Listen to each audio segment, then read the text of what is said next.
तो इस प्रश्न में आपसे पूछ रहे हैं अभी हाल ही में किसे फेडरल रिजर्व बैंक का पहला उपाध्यक्ष बनाया गया है। तो आंसर होगा सुष्मिता शुक्ला को। तो अभी भारतीय मूल की सुष्मिता शुक्ला को न्यूयॉर्क में फेडरल रिजर्व बैंक की प्रथम उपाध्यक्ष यानी कि फर्स्ट वाइस प्रेसिडेंट नियुक्त किया गया है। जैसे हमारे यहाँ पे सेंट्रल बैंक है हमारा रिजर्व बैंक ऑफ इंडिया, उसी तरह से अमेरिका का जो सेंट्रल बैंक है वो फेडरल रिजर्व बैंक है और उसकी पहली उपाध्यक्ष बनी है ये सुष्मिता शुक्ला। तो नाम तो इंपॉर्टेंट है। बाकी देखो ये भी नाम इंपॉर्टेंट है, table tennis federation of India, इसकी अभी पहली महिला अध्यक्ष कौन बनी थी? मेघना अहलावत। नाबार्ड के नए अध्यक्ष बने थे कौन? शाजी केवी। और बॉम्बे स्टॉक एक्सचेंज के एमडी सीईओ बने हैं सुंदर रमन राममूर्ति। चलो 3 प्रश्न मैं आपसे और पूछता हूं, उनके उत्तर आप ही लोगों को देने। आपका होमवर्क प्रश्न समझो इसे या कुछ भी समझो। बताओ केवीआईसी के सीईओ कौन बने? दूसरा प्रश्न है विधि आयोग के अभी अध्यक्ष कौन बने थे? और संयुक्त राष्ट्र की वायु परिवहन समिति का अध्यक्ष अभी किसे बनाया गया था? ये प्रश्न इंपॉर्टेंट है जो मैं आपसे पूछ रहा हूं, बताओ इनको। और हाँ, अगर आप में से कोई इस वीडियो को वेरी फर्स्ट टाइम देख रहे हैं तो अगर सेशन अच्छा लगे तो वीडियो को लाइक जरूर करके जाना, भूल मत जाना, लास्ट में भूल जाते हो। और इसे अपने दोस्तों के साथ में शेयर जरूर करना। बस वीडियो के लिंक को कॉपी करो और अपने दोस्तों के साथ में व्हाट्सएप पे, फेसबुक पे या जैसे भी आप सेंड करना चाहते हैं सेंड कर देना एक बार। तो चलिए बढ़ते हैं आगे। और हाँ, इनका क्विज भी बना करके अपलोड कर दिया गया, पीडीएफ भी आपको मिल जाएगी आपकी करेक्ट एग्जाम एप्लीकेशन में, जिसका लिंक नीचे डिस्क्रिप्शन बॉक्स में है। अभी हम बढ़ते हैं आगे। चलिए फिर बताइए, अभी अशोक लेलैंड ने किसे अपना एमडी सीईओ नियुक्त किया? अशोक लेलैंड ये ऑटोमोबाइल कंपनी है, हिंदुजा ग्रुप की प्रमुख कंपनी है अशोक लेलैंड, जिसने अभी शेनु अग्रवाल को अपना एमडी सीईओ नियुक्त किया है। और ये किनका स्थान लेंगे? विपिन सोंधी की जगह लेंगे, जिन्होंने अभी दिसंबर 2021 में ही अपने पद से इस्तीफा दे दिया था। तब से ये पद खाली पड़ा हुआ है और अब बन गए हैं शेनु अग्रवाल इसके एमडी सीईओ। याद रखना इनका नाम। बाकी इसरो का जो सूर्य मिशन है आदित्य L1 मिशन, अभी उसके प्रधान वैज्ञानिक बने थे शंकर सुब्रमण्यम।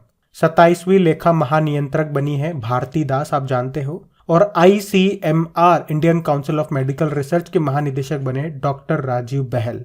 ये नाम जरूर याद रखना। बढ़ते हैं आगे।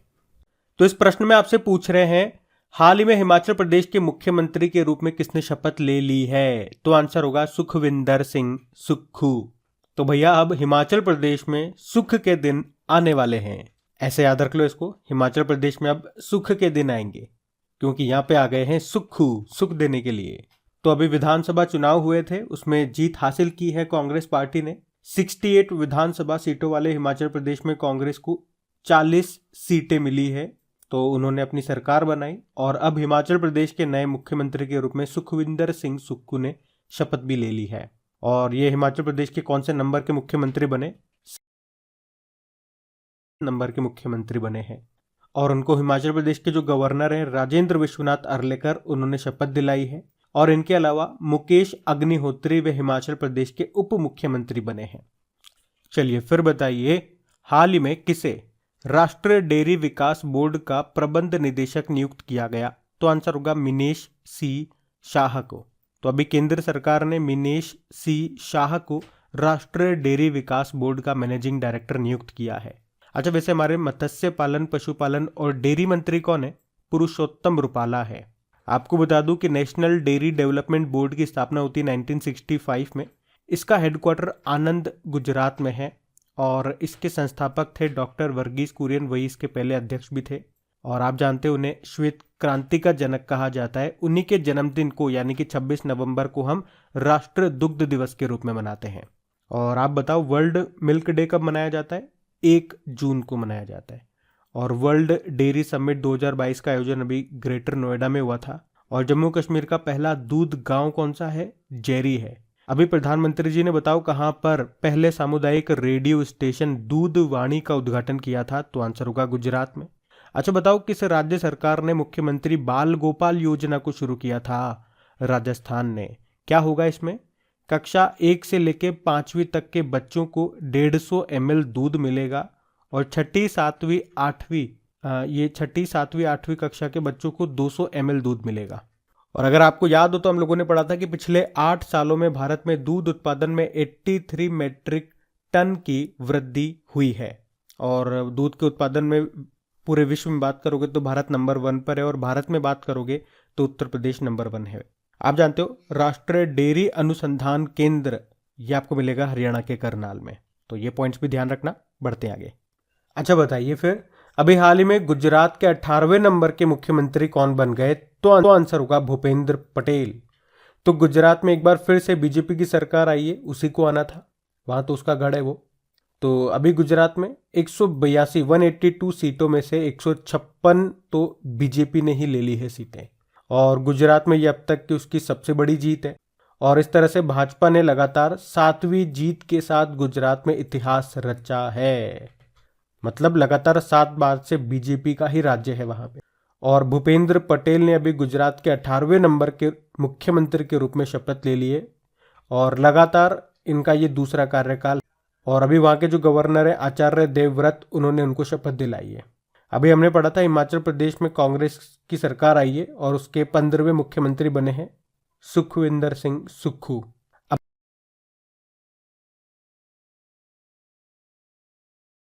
चलिए बताइए, अभी हाल ही में किस राज्य में भारत के पहले कार्बन न्यूट्रल फार्म का उद्घाटन किया गया? तो आंसर होगा केरल।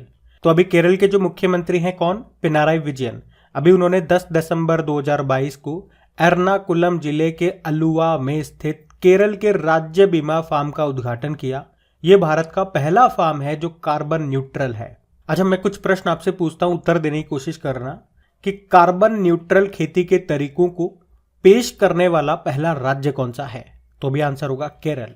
चलो बताओ, 2050 तक शुद्ध शून्य कार्बन उत्सर्जन लक्ष्य निर्धारित करने वाला पहला दक्षिण एशियाई शहर कौन सा बना था? मुंबई। और उत्तर प्रदेश ने जो तीर्थ स्थल है मथुरा वृंदावन, उसको किस वर्ष तक शुद्ध शून्य कार्बन उत्सर्जन पर्यटन स्थल बनाने का लक्ष्य रखा? 2041 तक। और देश का पहला कार्बन न्यूट्रल हवाई अड्डा कौन सा है? ये लेह हवाई अड्डा बना है। अच्छा, देश की पहली कार्बन न्यूट्रल पंचायत कौन सी बनी है? जम्मू कश्मीर का पल्ली गांव। बताओ, अभी नीति आयोग ने किस वर्ष तक शुद्ध शून्य उत्सर्जन लक्ष्य हासिल करने के लिए कार्बन कैप्चर पर एक रिपोर्ट जारी की? तो आंसर होगा 2070। आपको याद है ना, भारत के कार्बन न्यूट्रल बनने का लक्ष्य है 2070। और भारत का ऊर्जा स्वतंत्रता का लक्ष्य कब का है? 2047 का। अच्छा, यहाँ पे शुद्ध शून्य कार्बन उत्सर्जन का मतलब ये तो नहीं समझ रहे हो ना कि कार्बन का उत्सर्जन ही नहीं होगा, ऐसा नहीं है। बल्कि इसका मतलब ये हो गया कि जितना भी उत्सर्जन होगा उतना ही उसका अवशोषण भी होगा, यानी कि एब्जॉर्प्शन। तो नेट कितना बच जाएगा?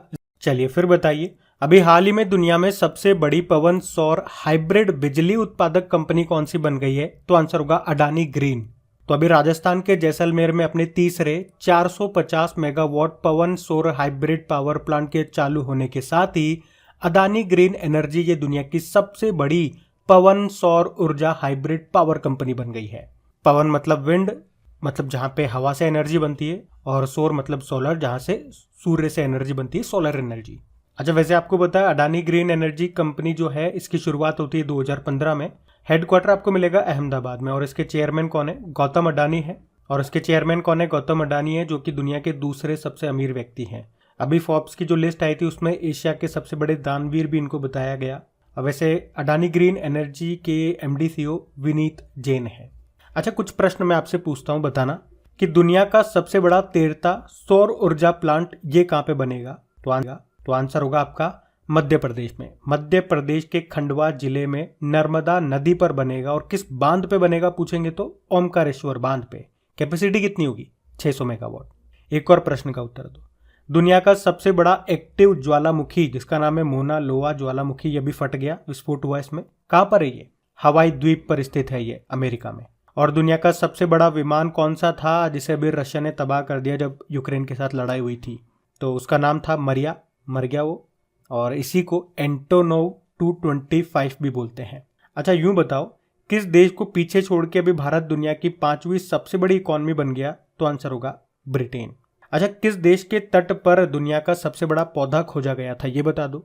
आंसर होगा ऑस्ट्रेलिया। उस पौधे का नाम क्या था? पासिडोनिया ऑस्ट्रेलिया। चलो ये बताओ, दुनिया के सबसे बड़े कैनाल लॉक का उद्घाटन ये कहां पे किया गया? तो आंसर होगा नीदरलैंड में। चलो यही बता दो कि सबसे लंबा कांच का पुल अभी कहां पे बनकर तैयार हुआ था? आंसर होगा वियतनाम में। इस पुल का नाम है व्हाइट ड्रैगन, जिसकी लंबाई है 632 मीटर। लेकिन अगर आपसे पूछे कि दुनिया का सबसे लंबा सस्पेंशन ब्रिज कहां पे खुला है, तो चेक रिपब्लिक, चेक गणराज्य आंसर होगा, जिस पुल का नाम है स्काई ब्रिज 721 मीटर इसकी लंबाई है। अच्छा चलो ये बता दो, अभी मीठे पानी की सबसे बड़ी मछली कहाँ पे पकड़ी गई थी? तो आंसर होगा कंबोडिया में। स्टिंगरे मछली थी वो, और किस नदी में पूछेंगे तो मेकांग नदी पे। इतना डीप में नहीं पूछेंगे वैसे। चलो आप तो मुझे कमेंट बॉक्स में लिख करके बताओ, ये जितने भी प्रश्न मैंने आज आपसे पूछे इनमें से कितनों के उत्तर आपको आते थे? फिर बताओ, अभी हाल ही में कौन सा राज्य जलवायु परिवर्तन मिशन शुरू करने वाला पहला राज्य बन गया है? तो आंसर होगा तमिलनाडु। तो तमिलनाडु भारत में अपना जलवायु परिवर्तन मिशन शुरू करने वाला पहला राज्य बन गया है। तमिलनाडु के जो मुख्यमंत्री हैं M.K. स्टालिन, उन्होंने कहा कि राज्य 2070 के राष्ट्रीय लक्ष्य से बहुत पहले ही कार्बन न्यूट्रल हो जाएगा। आपको बताया ना, भारत का जो लक्ष्य है कार्बन न्यूट्रल होने का वो 2070 का है। तो अभी तमिलनाडु के मुख्यमंत्री ने क्या कहा कि हम 2070 से पहले ही, बहुत पहले ही कार्बन न्यूट्रल हो जाएंगे। ये बात अभी उन्होंने कहाँ पे कही? तमिलनाडु जलवायु शिखर सम्मेलन में, जो अभी 8 और 9 दिसंबर को चेन्नई में हुआ था। अच्छा, कार्बन न्यूट्रल से क्या समझते हैं आप? कि जितना कार्बन डाइऑक्साइड का उत्सर्जन हो रहा है, एमिशन हो रहा है, उतना ही आपको उसको अवशोषित भी करना है, एब्जॉर्ब भी करना है, यानी कि नेट एमिशन आपका 0 हो जाए। और आपको याद आएगा कोप 26 का आयोजन हुआ था 2021 में ग्लासगो स्कॉटलैंड में। कोप 27 का आयोजन हुआ था 2022 में अभी इजिप्ट में, मिस्र में। और कोप 28 का आयोजन अगले साल होगा यूनाइटेड अरब अमीरात में। और एक इंडेक्स आपको जरूर याद होगा, जलवायु परिवर्तन प्रदर्शन सूचकांक, क्लाइमेट चेंज परफॉर्मेंस इंडेक्स आया था, जिसमें भारत 8वें नंबर पे था। पहले, दूसरे, तीसरे स्थान पे कोई भी नहीं है, चौथे स्थान पर डेनमार्क है। अच्छा फिर बताइए, अभी हाल ही में यूपीआई यानी कि यूनिफाइड पेमेंट इंटरफेस पर क्रेडिट कार्ड का समर्थन करने वाला भारत का पहला भुगतान गेटवे कौन सा बन गया है? तो आंसर होगा रेजर पे। तो रेजर पे ये यूपीआई पर क्रेडिट कार्ड को सपोर्ट करने वाला भारत का पहला पेमेंट गेटवे बन गया है। तो HDFC bank, Punjab national bank, union bank और इंडियन बैंक के जो ग्राहक हैं, जो कस्टमर हैं, वो इसका लाभ उठा सकते हैं। अच्छा, रेजर पे के संस्थापक और मैनेजिंग डायरेक्टर कौन है? शशांक कुमार है। आपको याद है भारत के यूपीआई सिस्टम को अपनाने वाला पहला देश कौन सा बना था? तो आंसर होगा नेपाल। और याद रखना, रिलायंस जियो ये यूपीआई सुविधा देने वाला पहला टेलीकॉम ऑपरेटर बना था। ध्यान रखना, ये पॉइंट्स भी बढ़ते आगे। चलिए फिर बताइए, हाल ही में किस देश ने महिलाओं के हस्ताक्षर वाला पहला बैंक नोट छापा है? तो आंसर होगा अमेरिका। तो अमेरिकी ट्रेजरी यानी कि अमेरिका के वित्त मंत्रालय ने 2 महिलाओं के हस्ताक्षर के साथ अपना पहला अमेरिकी बैंक नोट छापा है। एक नोट तो $1 का है और दूसरा है $5 का। और वो 2 महिलाएं कौन है? एक तो अमेरिकी वित्त मंत्री हैं जेनेट येलेन, और दूसरी महिला है लिन मालेरबा। ये एक मूल अमेरिकी महिला है, और आप कह सकते हो ये ट्रेजरी विभाग में कोषाध्यक्ष हैं। और अमेरिका की करेंसी नोट को ग्रीन बैग भी कहा जाता है। और ये जो है ना अमेरिकी वित्त मंत्री जेनेट येलेन, ये फेडरल रिजर्व बैंक की पहली महिला प्रमुख भी रह चुकी हैं। और फेडरल रिजर्व बैंक से अभी करंट अफेयर्स का प्रश्न आपने पढ़ा था कि इसकी पहली उपाध्यक्ष, वाइस प्रेसिडेंट कौन बनी है? तो आंसर होगा सुष्मिता शुक्ला। अच्छा, इसी तरह से अगर एक प्रश्न मैं आपसे पूछूं, करंट अफेयर्स का प्रश्न है, ध्यान से सुनना पहले, कि अमेरिकी सिक्के पर छपने वाली पहली अश्वेत महिला कौन बनी थी? तो आंसर होगा माया एंजेलो। और अगर पूछे कि अमेरिकी मुद्रा पर छपने वाली पहली एशियाई अमेरिकी का नाम क्या है? एना मे वोंग। अच्छा, अगर आपसे पूछा जाए कि अमेरिकी सुप्रीम कोर्ट में पहली अश्वेत महिला जज कौन बनी है? तो आंसर होगा केतांजी ब्राउन जैक्सन। अच्छा चलो बताओ, अभी किस भारतीय मूल के व्यक्ति को अमेरिकी प्रेसिडेंशियल लाइफटाइम अचीवमेंट अवार्ड से सम्मानित किया गया? यह अमेरिका का सर्वोच्च सम्मान है। तो आंसर होगा कृष्णा वविलाला को। और अभी आपको याद हो तो हमने अमेरिका के साथ में संगम एक्सरसाइज किया था गोवा में, हमने मालाबार एक्सरसाइज किया था, ये तो हमने जापान में किया था, लेकिन ये 4 देशों यानी कि क्वाड देशों के साथ होता है, अमेरिका, भारत, जापान और ऑस्ट्रेलिया। अभी ये जापान में हुआ था नवंबर में। अभी हमने वज्र प्रहार नाम का एक्सरसाइज किया था अमेरिका के साथ में, जो हिमाचल प्रदेश के बकलो में आयोजित हुआ था। अमेरिका के साथ अभी हमने युद्ध अभ्यास नाम का एक्सरसाइज भी किया था उत्तराखंड के औली में। और आपको याद है भारत के बाहर पहला योग विश्वविद्यालय बना है अमेरिका में, जिसका नाम स्वामी विवेकानंद जी के नाम पे है। और आप उस अमेरिकी इतिहासकार का नाम बताइए जिन्हें सर सैयद उत्कृष्टता पुरस्कार 2022 से सम्मानित किया गया। तो आंसर होगा प्रोफेसर बारबरा मैटकॉफ को। और अगर आपसे पूछे कि अमेरिका में हेरिटेज वॉल ऑफ फेम में शामिल होने वाले पहले भारतीय मनोवैज्ञानिक कौन बने, तो आंसर होगा प्रोफेसर रामधर सिंह। अभी I2U2 ग्रुप के बारे में आपको पता है, कौन कौन से देश इसमें शामिल हैं? तो एक तो इंडिया है, एक इजराइल है, एक यू से USA और एक यू से यूनाइटेड अरब अमीरात। 2026 का फीफा वर्ल्ड कप ये अमेरिका, मैक्सिको और कनाडा में होगा। अभी वाला तो कतर दोहा में हो रहा है। तो ये सारे पॉइंट्स याद रखना। बढ़ते हैं आगे।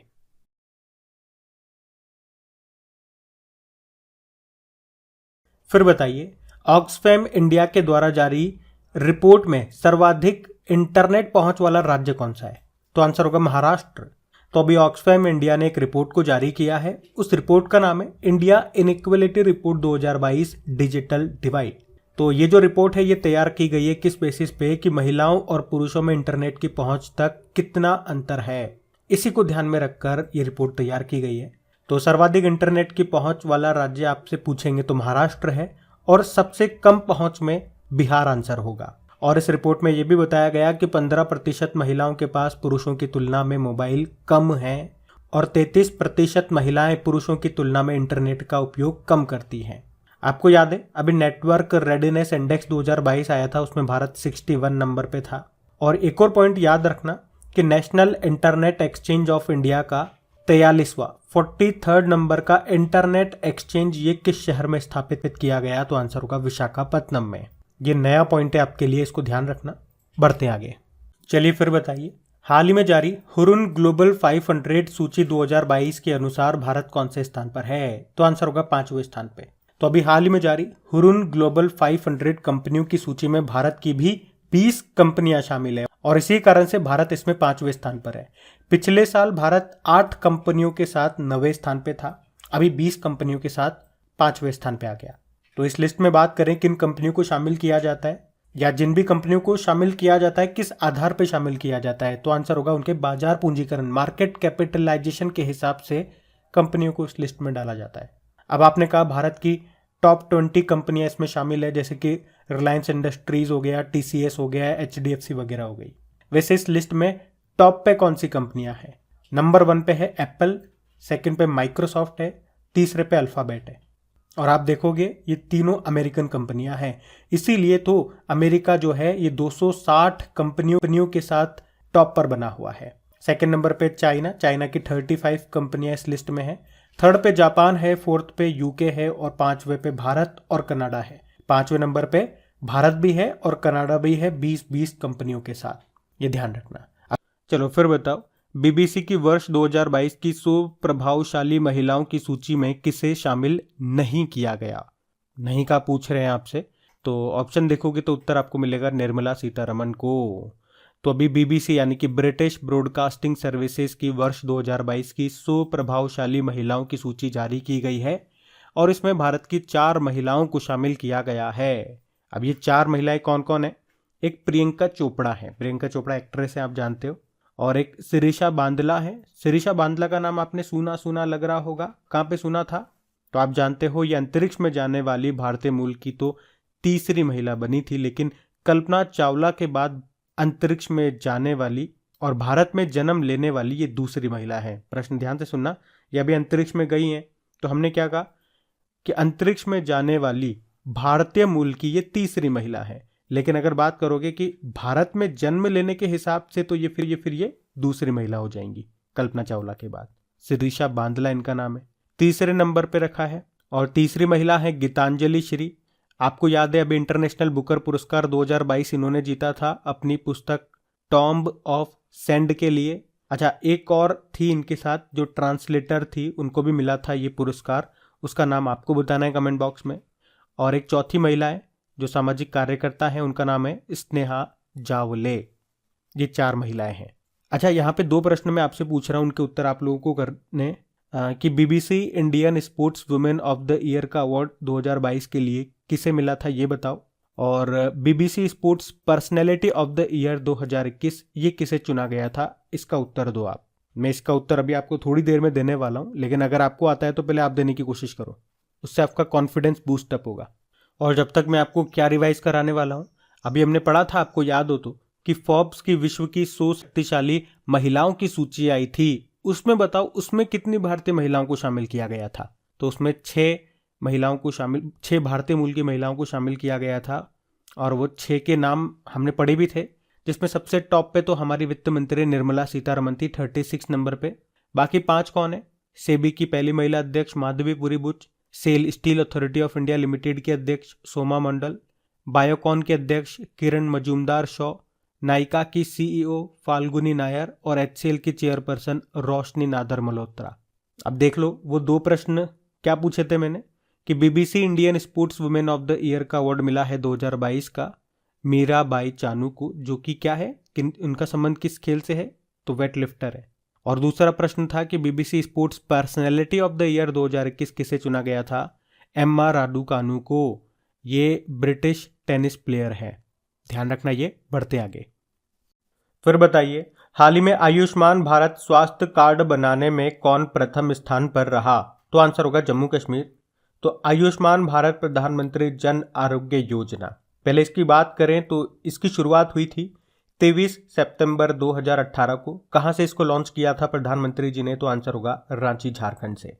उद्देश्य क्या है? आर्थिक रूप से कमजोर लोगों को स्वास्थ्य बीमा मुहैया कराना। कितना बीमा मिलता है प्रत्येक परिवार? प्रतिवर्ष 5 लाख रुपए का स्वास्थ्य बीमा मिलता है। ये दुनिया की सबसे बड़ी स्वास्थ्य बीमा योजना है। और इसी से संबंधित आपको याद हो तो एक प्रश्न हमने करंट अफेयर्स में ही पढ़ा था कि आयुष्मान भारत प्रधानमंत्री जन आरोग्य योजना के तहत 100% घरों को कवरेज करने वाला पहला जिला कौन सा बना? तो आंसर होगा जम्मू कश्मीर का सांबा जिला। और अब हम पढ़ रहे हैं कि जम्मू कश्मीर ने आयुष्मान भारत स्वास्थ्य कार्ड बनाने में शीर्ष स्थान हासिल किया है। इसके अलावा टेली परामर्श में दूसरा स्थान हासिल किया किसने? जम्मू कश्मीर ने। और ये घोषणा की गई कहां पे? तो अंतर्राष्ट्रीय सहयोग और कन्वेंशन सेंटर वाराणसी में आयोजित सार्वभौमिक स्वास्थ्य कवरेज दिवस 2022 के दौरान। और इसके बारे में आपको याद हो तो हमने पढ़ा भी था। अच्छा, एक करंट अफेयर्स का प्रश्न अगर मैं आपसे पूछूं, अभी जनजातीय मंत्रालय ने किस राज्य में अबुआ बुगिन होदमो शिविर, इसका मतलब होता है हमारा बेहतर स्वास्थ्य, इस शिविर का आयोजन कहां पे किया था? किस राज्य में? तो आंसर होगा झारखंड। और अभी स्वास्थ्य सेवा के लिए ड्रोन लॉन्च करने वाला पहला राज्य कौन सा बना था? तो आंसर होगा उत्तराखंड। आप बताओ, गोप बंधु संपदिका स्वास्थ्य बीमा योजना, इसको किसने शुरू किया था? उड़ीसा सरकार ने। और सभी को मुफ्त में स्वास्थ्य बीमा प्रदान करने वाला पहला राज्य आपका राजस्थान है। और उस बीमा योजना को कहते हैं चिरंजीवी योजना, जिसमें बीमा राशि को 5 लाख रुपए से बढ़ा के 10 लाख रुपए कर दिया गया। ध्यान रखना। बढ़ते आगे,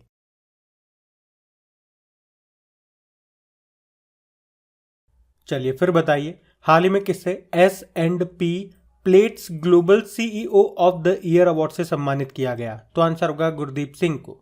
तो गुरदीप सिंह ये भारत की सबसे बड़ी बिजली कंपनी जो है NTPC, उसके CMD है। याद आया आपको? और इन्हीं को अभी S&P plates global CEO of the year award से सम्मानित किया गया। याद रखना, इस अवार्ड को ऊर्जा उद्योग का ऑस्कर भी कहा जाता है।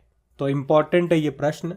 बाकी अभी जानते हो आप, भारतीय अमेरिकी हैं कृष्णा वविलाला, जिनको अमेरिका का presidential life time achievement award मिला था। यह अमेरिका का सर्वोच्च सम्मान है। अभी फिक्की ने लाइफ टाइम अचीवमेंट अवार्ड 2022 से सम्मानित किया था राजेंद्र पवार को। और 2022 का जेसीबी साहित्य पुरस्कार किसे मिला? खालिद जावेद को, उनके उपन्यास नेमत खाना के लिए। और ये उपन्यास उर्दू में ट्रांसलेशन किया हुआ है द पैराडाइज ऑफ फूड का, ये ध्यान रखना। बढ़ते आगे, चलिए फिर बताइए, हाल ही में किसे भारत के बाहर गांधीवादी मूल्यों को बढ़ावा देने के लिए जमनालाल पुरस्कार 2022 से सम्मानित किया गया? तो आंसर होगा डॉक्टर ओगिरत यूनान और डॉक्टर वालिद सलाबी। अब प्रश्न को थोड़ा सा ध्यान से सुनना आप लोग। यहाँ पे अगर हम पहले बात करें कि जमनालाल बजाज फाउंडेशन की, तो इसकी स्थापना हुई थी 1977 में। और महात्मा गांधी जी के करीबी सहयोगी और दत्तक पुत्र श्री जमनालाल बजाज की याद में इसकी स्थापना की गई थी। इसका उद्घाटन 4 नवंबर 1977 में भारत के तत्कालीन प्रधानमंत्री श्री मोरारजी देसाई ने किया था। इसमें जिस भी व्यक्ति को चुना जाता है पुरस्कार के लिए उसको सर्टिफिकेट वगैरह मिलते हैं और 10 लाख रुपए का नगद पुरस्कार मिलता है। और ये फाउंडेशन 4 अलग अलग श्रेणियों में कैटेगरी में ये अवार्ड देता है, जिसमें 3 अवार्ड तो भारतीयों को मिलते हैं और एक पुरस्कार गांधीवादी मूल्यों को बढ़ावा देने के लिए एक विदेशी को दिया जाता है।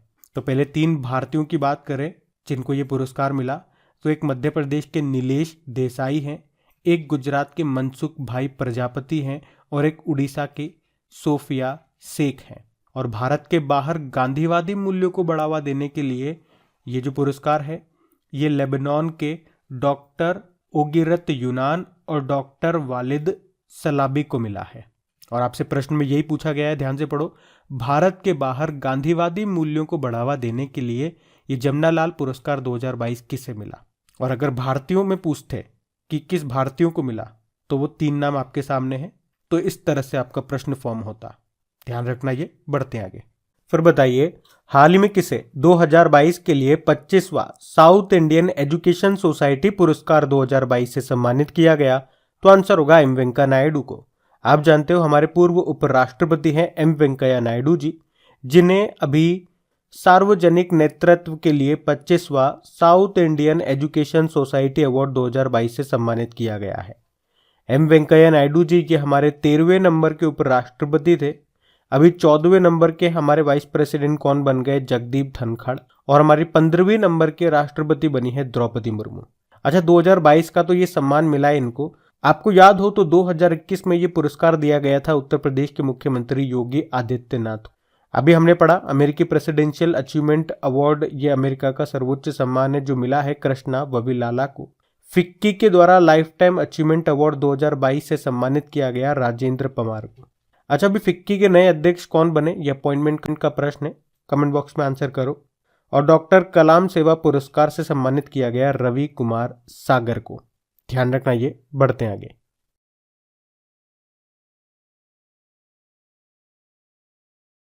तो बताइए अभी हाल ही में अंतर्राष्ट्रीय भ्रष्टाचार विरोधी दिवस 2022 कब मनाया गया। तो आंसर होगा 9 दिसंबर को। तो भ्रष्टाचार विरोधी के लिए जन जागरूकता बढ़ाने के लिए हर साल 9 दिसंबर को इंटरनेशनल एंटी करप्शन डे के रूप में मनाया जाता है। उद्देश्य क्या है इसको मनाने का? उद्देश्य लोगों को भ्रष्टाचार के प्रति जागरूक करना। और इस साल की थीम क्या है? Uniting the world against corruption, भ्रष्टाचार के खिलाफ दुनिया को एकजुट करना। आप जानते हो अभी जो करप्शन परसेप्शन इंडेक्स 2021 जारी हुआ था, यानी कि भ्रष्टाचार बोध सूचकांक, उसमें भारत का स्थान क्या था? 85 नंबर पे था भारत। और टॉप पे डेनमार्क था।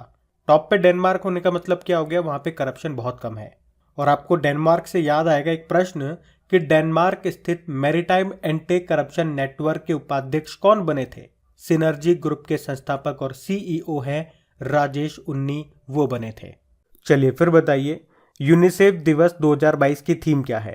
तो आंसर होगा all girls deserve better, the world deserves better.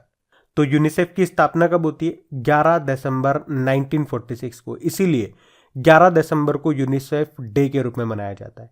UNICEF ये संयुक्त राष्ट्र की एक एजेंसी है जो दुनिया भर में बच्चों को मानवीय और विकासात्मक सहायता प्रदान करने के लिए उत्तरदायी है।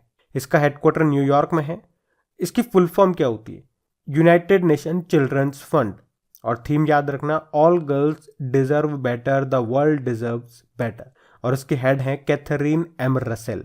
आपको याद हो तो यूनिसेफ ने कश्मीर के जो आरजे हैं रेडियो जॉकी, उनका नाम है उमर निसार, उनको इम्यूनाइजेशन चैंपियंस अवार्ड से सम्मानित किया था।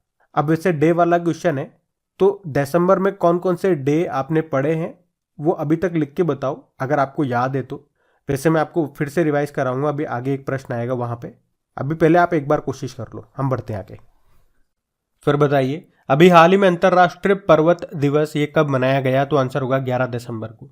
तो हर साल 11 दिसंबर को इंटरनेशनल माउंटेन डे के रूप में मनाया जाता है। इसे मनाने का मकसद यही है कि लोगों को पहाड़ों पर रहने वालों की समस्याओं से अवगत कराना, साथ ही लोगों को इसकी समृद्ध जैव विविधता के बारे में जागरूक करना। और इस बार की थीम क्या है? Women move mountains. अच्छा, यहाँ पे हम कुछ स्टैटिक पॉइंट्स लेते हैं, जैसे कि अलग अलग महाद्वीप की जो सबसे ऊंची पर्वत चोटियां हैं उनके बारे में जानते हैं। जैसे बात करें सबसे पहले तो अफ्रीका की सबसे ऊंची चोटी ये माउंट किलिमंजारो है, किस देश में आपको मिलेगी? ये तंजानिया में, ये प्रश्न भी आता है। और उत्तरी अमेरिका में बात करें तो सबसे ऊंची पर्वत चोटी माउंट डेनाली है, जिसे माउंट मैकिनली भी कहते हैं, अलास्का में मिलेगी। और दक्षिण अमेरिका की है माउंट एकांगुआ, ये एंडीज पर्वतमाला में स्थित है। किस देश में मिलेगी ये सबसे ऊंची? अर्जेंटीना में। अंटार्कटिका की बात करोगे तो माउंट विंसन मैसिफ है। ऑस्ट्रेलिया की है माउंट कोजियस्को। एशिया की आप जानते ही हो माउंट एवरेस्ट है। यूरोप की सबसे ऊंची है माउंट एल्ब्रुस।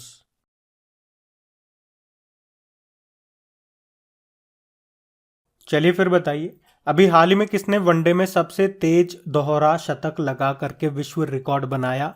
तो इन सबका नाम आप तो वैसे याद होगा आपको, ईशान किशन इनका नाम है। कल तो तहलका मचा दिया इन्होंने। तो ईशान किशन ने वनडे इंटरनेशनल में सबसे तेज दोहरा शतक लगाकर वर्ल्ड रिकॉर्ड बना दिया। उन्होंने अभी 10 दिसंबर 2022 को चट्टोग्राम में बांग्लादेश के खिलाफ 126 गेंदों में यह रिकॉर्ड बनाया। यह रिकॉर्ड अभी तक वेस्ट इंडीज के क्रिस गेल के नाम था, जिन्होंने 2015 में वर्ल्ड कप में जिम्बाब्वे के खिलाफ 138 गेंदों में दोहरा शतक लगाया था। अच्छा, ईशान किशन ये पुरुषों के वनडे में दोहरा शतक बनाने वाले सबसे कम उम्र के खिलाड़ी भी बन गए हैं। उनकी उम्र है 24 साल 145 दिन के हैं ये। वैसे विराट कोहली भी अभी काफी चर्चा में थे। एक तो अक्टूबर महीने के लिए ICC men's player of the month इनको चुना गया था। अभी 4000 T20 इंटरनेशनल रन बनाने वाले ये पहले प्लेयर बने थे। और तीनों फॉर्मेट में भारत के लिए 100 मैच खेलने वाले पहले खिलाड़ी, यानी कि 100 टेस्ट खेले, 100 T20 और 100 ओडीआई। अभी ब्रांड एम्बेसडर भी बनाया गया था इनको नॉइज कंपनी का, तो वो भी ध्यान रखना। बाकी सूर्य कुमार यादव अभी एक वर्ष में 1000 T20 इंटरनेशनल रन बनाने वाले पहले भारतीय बल्लेबाज बने ये। और अयान खान ये यूनाइटेड अरब अमीरात के हैं। अभी T20 विश्व कप में डेब्यू करने वाले सबसे युवा खिलाड़ी ये बने थे। तो ये ध्यान रखना। बढ़ते आगे तो इस प्रश्न में आपसे पूछ रहे हैं अभी हाल ही में BWF वर्ल्ड टूर फाइनल्स में पुरुष एकल का खिताब यानी कि सिंगल का टाइटल किसने जीता? तो आंसर होगा विक्टर एक्सेलसेन ने। तो पुरुषों के बैडमिंटन के विश्व के नंबर 1 खिलाड़ी हैं ये विक्टर एक्सेलसेन। और ये किस देश के हैं? ये डेनमार्क के बैडमिंटन प्लेयर हैं और अभी इन्होंने ही BWF वर्ल्ड टूर फाइनल्स में मेन सिंगल का टाइटल जीत लिया है। अगर वुमेन सिंगल में बात करेंगे तो वुमेन सिंगल का टाइटल जीता है जापान की अकाने यामागुची ने। अच्छा, इन दोनों का नाम आपने पहले भी पढ़ा है। अभी इसी साल ऑल इंग्लैंड बैडमिंटन टूर्नामेंट में वुमेन सिंगल का टाइटल अकाने यामागुची ने जीता था और मेन सिंगल का टाइटल विक्टर एक्सेलसेन ने जीता था। उसमें उप विजेता रहे थे लक्ष्य सेन। जबकि इंडिया ओपन बैडमिंटन टूर्नामेंट, जिसे आप योनेक्स सनराइज इंडिया ओपन 2022 के नाम से जानते हो, उसमें मेन सिंगल का टाइटल लक्ष्य सेन ने जीता था। आपको याद है अभी para badminton player of the year 2022 का खिताब किसने जीता? मनीषा रामदास ने, वो तमिलनाडु से है। और एक प्रश्न और पढ़ा था हमने कि एशियाई जूनियर बैडमिंटन चैंपियनशिप में पदक जीतने वाली पहली भारतीय अंडर 17 शटलर कौन बनी है? उन्नति हुड्डा। सिल्वर जीता था उन्होंने। और ये चैंपियनशिप कहाँ पे हुई थी? थाईलैंड में। और बैडमिंटन की बात है तो पीवी सिंधु का नाम तो आपको जरूर याद आएगा। अभी सैयद मोदी इंडिया इंटरनेशनल में वुमेन सिंगल का टाइटल इन्होंने जीता था पीवी सिंधु ने, जो हुआ था लखनऊ में। स्विस ओपन का खिताब जीतने वाली दूसरी भारतीय महिला शटलर बनी थी पीवी सिंधु। और बैडमिंटन की बात है तो 2 कप याद होंगे आपको, एक तो थॉमस कप और एक उबेर कप। थॉमस कप ये पुरुषों का बैडमिंटन टूर्नामेंट है जिसको पहली बार भारत ने जीता है, इंडोनेशिया को हराया। और महिलाओं का बैडमिंटन टूर्नामेंट होता है उबेर कप, जिसको साउथ कोरिया ने जीता, चाइना को हराया। और भारत की पहली पैरा बैडमिंटन अकादमी कहाँ पे खुली है? लखनऊ में खुली है। और आप जानते हो बैडमिंटन वर्ल्ड फेडरेशन का हेडक्वार्टर कहाँ पर है? कुआलालंपुर, मलेशिया में। ये पॉइंट भी ध्यान रखना। बढ़ते आगे तो इस प्रश्न में आपसे पूछ रहे अभी नवंबर महीने के लिए किसे ICC player of the month चुना गया? तो आंसर होगा जॉस बटलर को। इंग्लैंड के कप्तान है जॉस बटलर। तो अभी आईसीसी T20 वर्ल्ड कप जो कि ऑस्ट्रेलिया में हुआ था और उसे इंग्लैंड ने जीता था पाकिस्तान को हरा करके, उसके बाद इंग्लैंड के जो कप्तान है जॉस बटलर, इनको नवंबर महीने के लिए ICC player of the month चुना गया। अभी आपको याद हो तो महिला यूरोपीय चैंपियनशिप फुटबॉल प्रतियोगिता 2022 उसको भी इंग्लैंड ने जीता था। अच्छा, ये तो मेंस प्लेयर की बात हो गई। अगर वुमेन्स कैटेगरी में बात करेंगे तो पाकिस्तान की सिद्रा अमीन को चुना गया नवंबर महीने के लिए। याद रखना बात कर रहे हैं यहाँ पे। आईसीसी की बात करते हैं, 1909 में स्थापना होती है, हेडक्वार्टर दुबई यूनाइटेड अरब अमीरात में है, अध्यक्ष इसके ग्रेग बार्कले हैं और सीईओ जॉफ एलार्डिस है। और आईसीसी में कितने सदस्य देश हैं? तो 108 हो चुके हैं, अभी 2022 में 3 नए बने थे, उज्बेकिस्तान, कंबोडिया और आइवरी कोस्ट। आपको याद है अभी आईसीसी वुमेन्स वर्ल्ड कप 2022 जो कि न्यूजीलैंड में हुआ था, उसको ऑस्ट्रेलिया ने जीता था इंग्लैंड को हरा करके। और ICC women's ODI world cup जो कि 2025 में होगा वो भारत में होगा।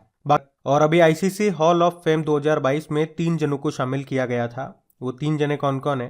तो वेस्ट इंडीज के शिव नारायण चंद्रपाल, इंग्लैंड की चार्लोट एडवर्ड्स, पाकिस्तान के अब्दुल कादिर। ये शिव नारायण चंद्रपाल ये 107वें नंबर के सदस्य बने, चार्लोट एडवर्ड्स ये 108वें नंबर की और अब्दुल कादिर 109वें नंबर के सदस्य बने। और बाकी अभी ICC T20 blind world cup जो कि इसका तीसरा संस्करण था, ये भारत में हुआ, ये भी ध्यान रखना। बढ़ते आगे।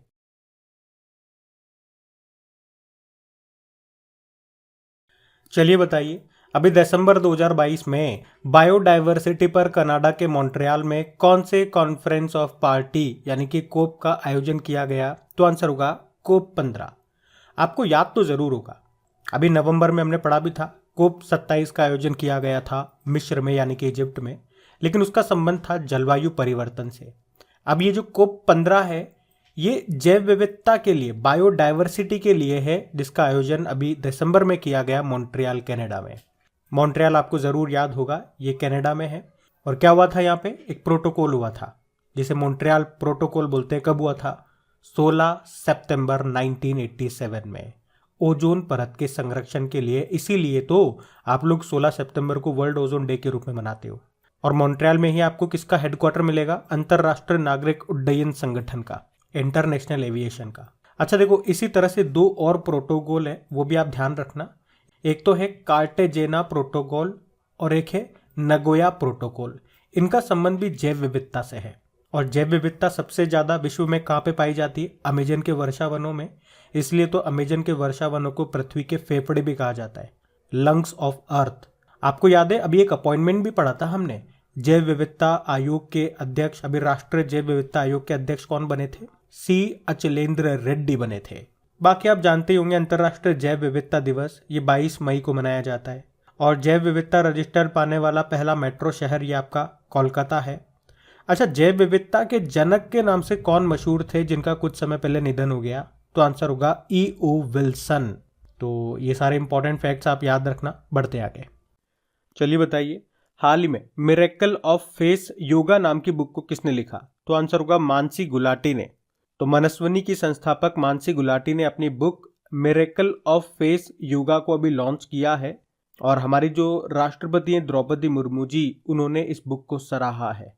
उन्होंने कहा ये जो बुक है फेस योगा, ये चेहरे के योग पर एक व्यापक कार्य है जिसे स्पष्ट और सरल भाषा में लिखा गया है। तो बुक का नाम और लेखिका का नाम याद रखना। और इसी तरह से आपको ये नाम जरूर याद होगा डॉक्टर सोनू फोगाट का। इन्होंने भी एक बुक लिखी थी अष्टांग योग, उस बुक का नाम था, जिसको लॉन्च किया था हरियाणा के मुख्यमंत्री मनोहर लाल खट्टर ने। और बिमल जालान ये आरबीआई के पूर्व गवर्नर हैं। 2022 में इन्होंने 2 बुकें लिखी है। एक तो अभी लिखी थी from dependence to self reliance, और एक लिखी थी द इंडिया स्टोरी। और जे सिंह की बात करेंगे, द मैक मोहन लाइन नाम से बुक लिखी थी, जिसको हिमाचल प्रदेश के गवर्नर राजेंद्र विश्वनाथ अर्लेकर ने लॉन्च किया था। अच्छा, मैक मोहन लाइन ये भारत और किस देश के बीच की सीमा रेखा को बोलते हैं? बताओ तो, आप बताओ। तब तक हम जानते हैं कि वर्ल्ड योगा डे कब मनाया जाता है? तो 21 जून को इस बार हमने 8वां संस्करण मनाया। इसका आयोजन हुआ था कर्नाटक के मैसूर में। आयुष मंत्री आप जानते ही हो सर्बानंदा सोनोवाल है, शिपिंग मंत्रालय भी इन्हीं के पास है। और अभी इन्होंने अंतर्राष्ट्रीय योग अकादमी की आधारशिला कहाँ पे रखी थी? हैदराबाद में। ये भी ध्यान रखना। बढ़ते आगे। चलो फिर बताओ, अभी दिसंबर 2022 में तमिलनाडु के मुख्यमंत्री ने किस शहर में स्वच्छता कर्मचारी विकास योजना को शुरू किया? तो आंसर होगा मदुरै। तो अभी तमिलनाडु के जो मुख्यमंत्री हैं M.K. स्टालिन, उन्होंने मदुरै में स्वच्छता कर्मचारी विकास योजना को शुरू किया है। उन्होंने एक मोबाइल एप्लीकेशन है सहवास, यानी कि स्वच्छता कर्मचारी स्वास्थ्य कल्याण और सुरक्षा इसका मतलब हो गया, इसको भी लॉन्च किया, जिसका उद्देश्य है राज्य में स्वच्छता कर्मचारियों के कल्याण की रक्षा करना। तो तो इस योजना के तहत लाभार्थियों को दस्ताने और बूट जैसे सुरक्षा उपकरण बांटे जाएंगे। ये सफाई कर्मचारियों के बच्चों के लिए उचित शिक्षा सुनिश्चित करेगा। अच्छा, आप मुझे बताओ, मीनाक्षी मंदिर ये आपको कहाँ मिलेगा? तमिलनाडु के मदुरै में। आप जानते हो विश्व हाथ स्वच्छता दिवस कब मनाया जाता है? World hand hygiene day. ये प्रश्न एग्जाम में आ चुका है 5 मई को। और अभी लगातार 6ठी बार सबसे स्वच्छ शहर कौन सा रहा? इंदौर रहा है। लेकिन याद रखना, 1 लाख से ज्यादा आबादी में बात करोगे तब आपका उत्तर होगा इंदौर। लेकिन 1 लाख से कम आबादी में बात करते हो तो फिर महाराष्ट्र का पंचगनी ये टॉप पे रहा है। इतना सा ध्यान रखना। बढ़ते आगे। फिर बताइए, अभी हाल ही में सुलोचना चौहान का निधन हो गया, वो कौन थी? तो आंसर होगा गायिका थी सुलोचना चौहान। ये एक लावणी गायिका थी। और आप जानते हो लावणी नृत्य ये कहाँ का है? ये महाराष्ट्र का है। तो सुलोचना चौहान ये कहाँ की होंगी? महाराष्ट्र की हैं ये, जिनका भी निधन हो गया। इन्हें अभी 2022 का पद्मश्री सम्मान भी मिला था, तो इसीलिए इनका नाम इंपॉर्टेंट है। वे लावणी समर्दनी यानी कि लावणी की रानी के रूप में जानी जाती थी। वे पारंपरिक महाराष्ट्रीयन संगीत शैली में सबसे प्रसिद्ध गायिकाओं में से एक थी। नाम था सुलोचना चौहान, जिनका निधन हो गया। अच्छा, इसी तरह से और भी कुछ इंपॉर्टेंट नाम है जिनके भी निधन हो गए। जैसे कि आपने पढ़ा अभी, जैसे कि स्वतंत्र भारत के पहले मतदाता श्याम शरण नेगी का निधन हो गया। देश के स्टील मैन के नाम से मशहूर थे जमशेद जे ईरानी, इनका निधन हो गया। दुनिया के सबसे गंदे आदमी कहे जाने वाले अमो हाजी वे ईरान से थे। भारतीय इंटरनेट के जनक का निधन हो गया, उनका नाम था BK Singhal. National commission for women राष्ट्रीय महिला आयोग की पहली महिला अध्यक्ष का निधन हो गया, उनका नाम था जयंती पटनायक। पौंड मैन के नाम से मशहूर थे कलमाने कामेगौड़ा, इनका निधन हो गया, ये कर्नाटक से थे। 1 रुपए के डॉक्टर के नाम से मशहूर थे सुशोभन बंदोपाध्याय, पश्चिम बंगाल से थे, निधन हो गया। ओरल रिहाइड्रेशन थेरेपी जिसे आप ORS कहते हैं, उसके जनक थे दिलीप महलानाबिस, इनका निधन हो गया। कन्नड़ के कबीर के नाम से फेमस थे इब्राहिम सुतार, इनका निधन हो गया। भारत की पहली महिला कार्डियोलॉजिस्ट थी डॉक्टर S पद्मावती, इनका निधन हो गया।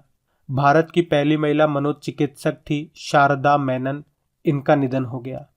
पाकिस्तान के परमाणु बम जनक कहे जाते थे डॉक्टर अब्दुल कादिर, इनका निधन हो गया। जैव विविधता के जनक थे E.O. विल्सन, इनका निधन हो गया। और इसी तरह से 2022 में कौन एक बंगाली गायिका थी जिन्हें पद्मश्री के लिए चुना गया था पर उन्होंने लेने से मना कर दिया था? संध्या मुखर्जी, उनका भी निधन हो गया। और भारतीय IT उद्योग के जनक कहे जाते थे फकीर चंद कोहली, उनका निधन हो गया। नरेंद्र सिंह कपानी फाइबर ऑप्टिक्स के जनक कहे जाते थे, उनका निधन हो गया। भारतीय सार्वजनिक उपक्रम के जनक यानी कि इंडियन PSUs के फादर कहे जाते थे डॉक्टर V कृष्णमूर्ति, उनका निधन हो गया। भजन सोपारी का निधन हो गया, संतूर वादक थे, सूफियाना घराने से ताल्लुक रखते थे। अभी यूक्रेन के पहले राष्ट्रपति का निधन हो गया, लियोनिद क्राउचुक उनका नाम था। पंडित बिरजू महाराज का निधन हो गया, कथक से संबंध था उनका, लखनऊ घराने से थे वो।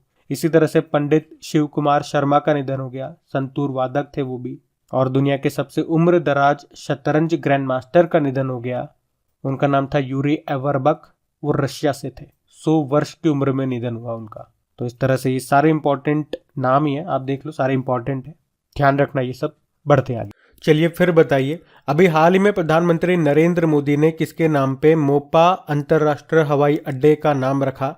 तो आंसर होगा मनोहर पारिकर। तो अभी प्रधानमंत्री नरेंद्र मोदी ने 11 दिसंबर को गोवा के मोपा अंतर्राष्ट्रीय हवाई अड्डे का उद्घाटन किया और उसका नाम गोवा के दिवंगत मुख्यमंत्री और पूर्व केंद्रीय रक्षा मंत्री मनोहर पारिकर के नाम पे रखा। मनोहर पारिकर, इनको बताओ कौन से ईयर में मरणोपरांत पद्म भूषण मिला था? तो आंसर होगा 2020 में। और इस तरह से आप देखोगे ये राज्य का दूसरा हवाई अड्डा होगा।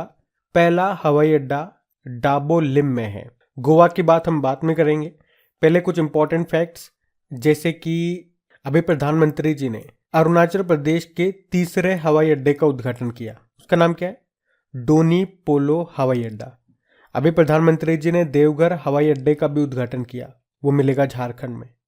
चंडीगढ़ एयरपोर्ट का नाम बदलकर भगत सिंह के नाम रखा गया। लखनऊ एयरपोर्ट का नाम बदलकर चौधरी चरण सिंह के नाम पर रखा गया था।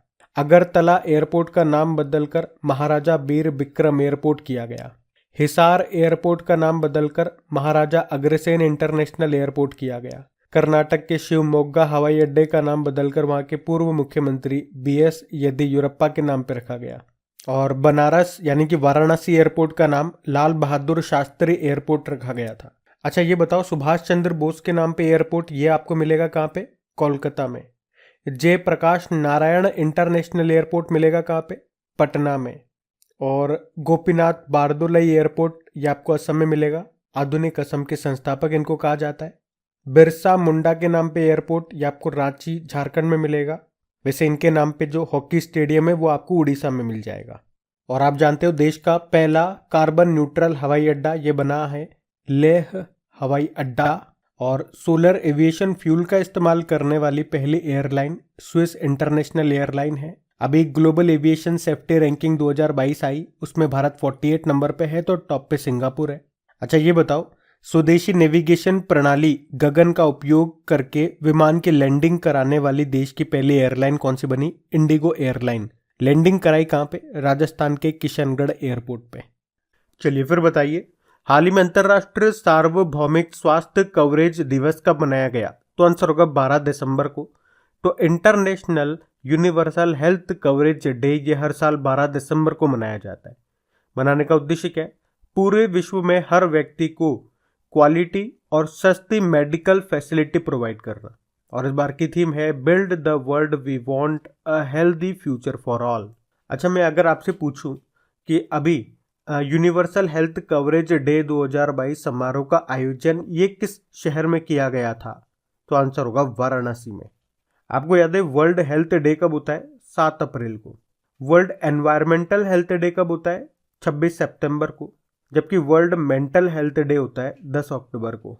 और वर्ल्ड ओरल हेल्थ डे ये होता है 20 मार्च को। और याद रखना अगले साल जो प्रवासी भारतीय दिवस आप मनाओगे 9 जनवरी को, वो कहाँ पे मनाओगे? इंदौर में। चलिए फिर बताइए, हाल ही में किस राज्य के मंदिरों में होने वाली सलाम आरती का नाम बदलकर संध्या आरती कर दिया गया? तो आंसर होगा कर्नाटक। तो अभी कर्नाटक के सभी मंदिरों में होने वाली सलाम आरती को अब संध्या आरती के नाम से कहा जाएगा। एक्चुअली में 18वीं शताब्दी में मैसूर शासक टीपू सुल्तान ने मंदिरों में अपनी यात्रा के दौरान मंदिरों में शाम को होने वाली आरती को, फारसी लफ्ज है सलाम आरती, वो नाम दिया था। लेकिन अब इसे संस्कृत के नाम संध्या आरती के नाम से बदल दिया गया, यानी कि अब इसे संध्या आरती कहा जाएगा। आपको याद है अभी राजपथ का नाम बदल के क्या कर दिया गया? कर्तव्य पथ। कनाडा में एक सड़क का नाम AR रहमान के नाम पर रखा गया। और इंग्लैंड के लिसेस्टर क्रिकेट ग्राउंड का नाम सुनील गावस्कर के नाम पर रखा गया। तुर्की देश ने अपना नाम बदलकर तुर्कीय कर दिया। गुजरात में केवड़िया रेलवे स्टेशन का नाम बदलकर एकता नगर रेलवे स्टेशन कर दिया गया। और उत्तर प्रदेश सरकार ने मैनपुरी सैनिक स्कूल का नाम जनरल बिपिन रावत के नाम पर रखा। मध्य प्रदेश में हबीबगंज रेलवे स्टेशन का नाम रानी कमलापति के नाम पर रखा गया। उसी तरह से मध्य प्रदेश में पाताल पानी रेलवे स्टेशन का नाम तात्या मामा रेलवे स्टेशन के नाम पर रखा गया। और मोहाली इंटरनेशनल हॉकी स्टेडियम का नाम बलबीर सिंह सीनियर के नाम पर रखा है। और लोकसभा टीवी और राज्यसभा टीवी को मिला करके संसद टीवी कहा जाता है। मिड डे मील योजना को अब प्रधानमंत्री पोषण योजना कहा जाता है। जिम कॉर्बेट टाइगर रिजर्व को रामगंगा टाइगर रिजर्व कहते हैं। माउंट हैरियट को माउंट मणिपुर कहते हैं। और स्वच्छ भारत अभियान को अब सुंदर भारत के नाम से जानते हैं। तो नेम चेंज में ये कुछ इंपॉर्टेंट है, इनको ध्यान रखना। बढ़ते आगे, चलिए बताइए, अंतर्राष्ट्रीय बाजरा वर्ष 2023 का उद्घाटन समारोह का आयोजन ये कहाँ पे हुआ? तो आंसर होगा रोम, इटली में। आपको ये तो पता है कि 2023 को अंतर्राष्ट्रीय बाजरा वर्ष, या यूं कह दो मोटे अनाज का अंतर्राष्ट्रीय वर्ष, या यूं कह दो ईयर ऑफ मिलेट्स के रूप में मनाया जा रहा है। तो अभी संयुक्त राष्ट्र के फूड एग्रीकल्चर ऑर्गेनाइजेशन ने इसका उद्घाटन समारोह का आयोजन ये कहाँ पे किया? इटली की कैपिटल रोम में। और रोम में क्यों? क्योंकि फूड एग्रीकल्चर ऑर्गेनाइजेशन का हेडक्वार्टर रोम इटली में ही तो है। फूड एग्रीकल्चर ऑर्गेनाइजेशन की बात हुई है। स्थापना होती है 16 अक्टूबर 1945 को, इसीलिए तो 16 अक्टूबर को आप वर्ल्ड फूड डे के रूप में मनाते हो। अच्छा वैसे जो रोम है, ये रोम शहर किस नदी के किनारे स्थित है? तो याद रखना टाइबर नदी के किनारे। और अगर बात करें इस उद्घाटन समारोह में भारत का नेतृत्व किसने किया? हमारे कृषि व किसान कल्याण राज्य मंत्री हैं शोभा करंदलाजे ने। अच्छा, ये बाजरे पर इतना जोर क्यों दिया जा रहा है? देखो, एक तो ये बहुत पौष्टिक है और दूसरा इसके उत्पादन में यानी कि इसके सिंचाई के लिए बहुत कम पानी का इस्तेमाल होता है। और भारत में बात करोगे तो बाजरे उत्पादन में टॉप पर है राजस्थान। अभी आपको याद होगा उड़ीसा ने बाजरा दिवस के रूप में मनाया था, कब? 10 नवंबर को। और आपको याद है छत्तीसगढ़ और असम ने बाजरा मिशन शुरू किया था। तो इतना याद रखना, बढ़ते आगे। चलिए बताइए, हाल ही में national institute for one health की आधारशिला ये किस शहर में रखी गई? तो आंसर होगा नागपुर में। तो अभी प्रधानमंत्री नरेंद्र मोदी ने देश के स्वास्थ्य अनुसंधान को बढ़ावा देने के उद्देश्य से महाराष्ट्र के नागपुर में national institute for one health की आधारशिला रखी। अच्छा, आप लोग देख रहे होंगे कि इंसान में संक्रमण होगा, कोई बीमारी होगी या कोई वायरस आता है, कहाँ से? जानवरों से। मतलब जानवरों से इंसानों में बीमारियां फैल रही है। तो इस सेंटर में मनुष्य में होने वाली सभी बीमारियों को, चाहे वो जानवरों से हो, पेड़ पौधों से हो, जीव जंतुओं से हो, जलवायु परिवर्तन से हो, तो उन सभी का यहीं पे अध्ययन किया जाएगा। National institute for one health, जिसकी आधारशिला रखी है नागपुर में। अच्छा, नागपुर से आपको याद होगा कि अभी सबसे लंबा डबल डेकर पुल ये नागपुर में बना है, 3.14 किलोमीटर। और हमारे जो रोड एंड ट्रांसपोर्ट मिनिस्टर है नितिन गडकरी, इन्होंने भारत की पहली प्राइवेट LNG सुविधा संयंत्र यानी कि प्लांट का उद्घाटन किया था नागपुर में। दृष्टिबाधित लोगों के लिए भारत का पहला इंटरनेट रेडियो अक्ष ये कहाँ पे लॉन्च हुआ? नागपुर में। आपको राष्ट्रीय अभियांत्रिकी अनुसंधान संस्थान यानी कि national environment engineering research institute ये आपको मिलेगा नागपुर में। अभी नवंबर की बात है, भारतीय वायुसेना ने वार्षिक शो है एयरफेस्ट 2022, इसका आयोजन किया था नागपुर में। आप जानते हो कांग्रेस के नागपुर अधिवेशन जो हुआ था 1920 में, इसके अध्यक्ष कौन थे जिसमें असहयोग आंदोलन के प्रस्ताव को स्वीकार किया गया था? तो आंसर होगा विजय राघवाचार्य। और आपको याद आएगा पहला विश्व हिंदी सम्मेलन ये नागपुर में हुआ था, कब? 10 जनवरी 1975 को। इसीलिए 10 जनवरी को विश्व हिंदी दिवस के रूप में मनाते हैं। तो इतने पॉइंट्स याद रखने यहाँ से। बाकी फिर बताइए, अभी हाल ही में किस देश के द्वारा चंद्रयान मिशन राशिद रोवर का प्रक्षेपण किया गया? तो आंसर होगा यूनाइटेड अरब अमीरात। तो यूनाइटेड अरब अमीरात का अंतरिक्ष मिशन है राशिद, जिसे अभी 11 दिसंबर 2022 को लॉन्च किया गया। कहाँ से? फ्लोरिडा के cap Canaveral space force station से। और स्पेस एक्स के फॉल्कन 9 रॉकेट से इसे अंतरिक्ष में ले जाया गया और ये 2023 में चंद्रमा पर लैंड करेगा।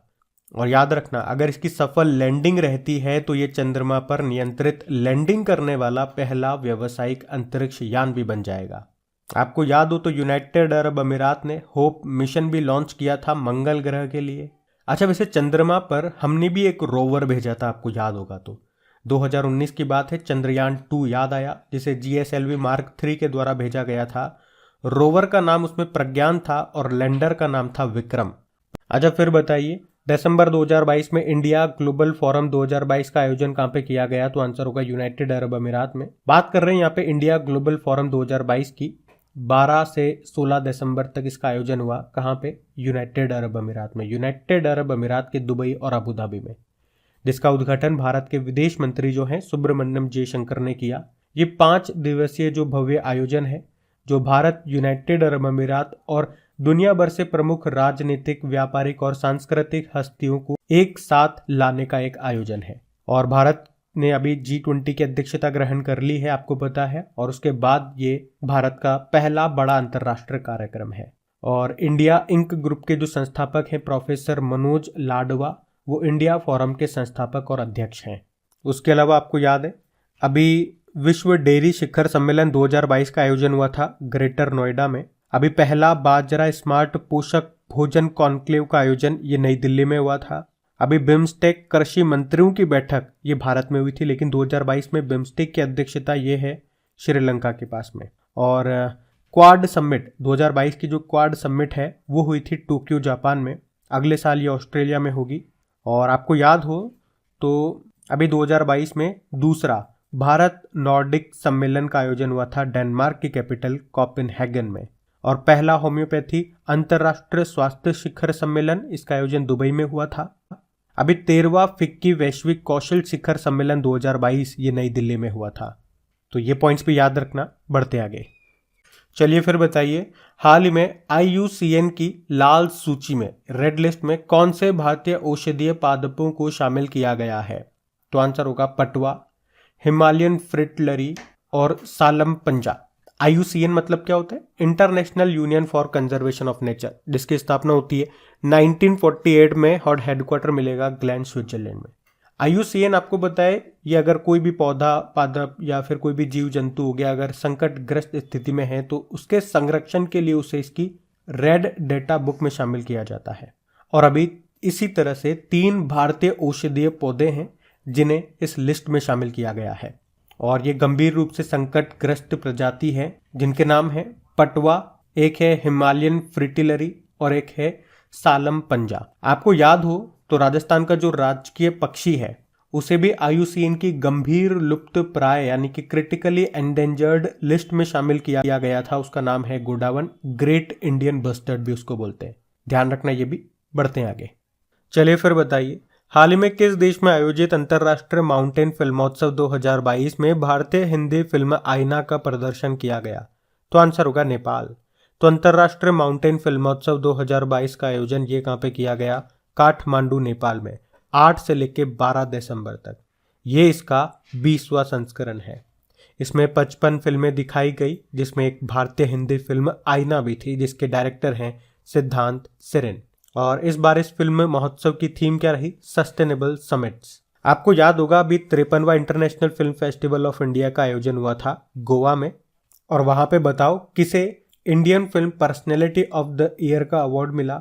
तो साउथ एक्टर हैं चिरंजीवी, उनको। उसके अलावा स्पेनिश फिल्म डायरेक्टर हैं कार्लोस सोरा, उन्हें सत्यजीत रे लाइफ टाइम अचीवमेंट अवार्ड से सम्मानित किया गया। और फ्रांस इस बार स्पॉटलाइट वाला देश बना था, और कंट्री पैकेज के तहत इसकी 8 फिल्मों की स्क्रीनिंग की गई। अच्छा, एक प्रश्न आपके लिए होमवर्क प्रश्न रहेगा कि सत्यजीत रे की पहली फिल्म कौन सी थी जो 1955 में आई थी? वैसे अभी जानते होंगे नेपाल के भी प्रधानमंत्री बने, शेर बहादुर देउबा उनका नाम है। ध्यान रखना ये। बढ़ते आगे। फिर बताइए, हाल ही में कार्तिकेय दीपम रथ उत्सव का आयोजन ये कहाँ पे किया गया? तो आंसर होगा तमिलनाडु में। तो कोविड-19 महामारी के कारण 2 साल के अंतराल के बाद तमिलनाडु के मदुरै में थिरुपरनकुंड्रम में कार्तिकेय दीपम रथ उत्सव का आयोजन किया गया। ये मदुरै में सबसे महत्वपूर्ण त्योहारों में से एक है। ये बहुत पुराना त्यौहार है, और पड़ोसी जो इसके राज्य हैं जैसे कि केरल, आंध्र प्रदेश और कर्नाटक वगैरह में भी ये मनाया जाता है, और तमिलों के बीच इस त्यौहार का बहुत महत्व है।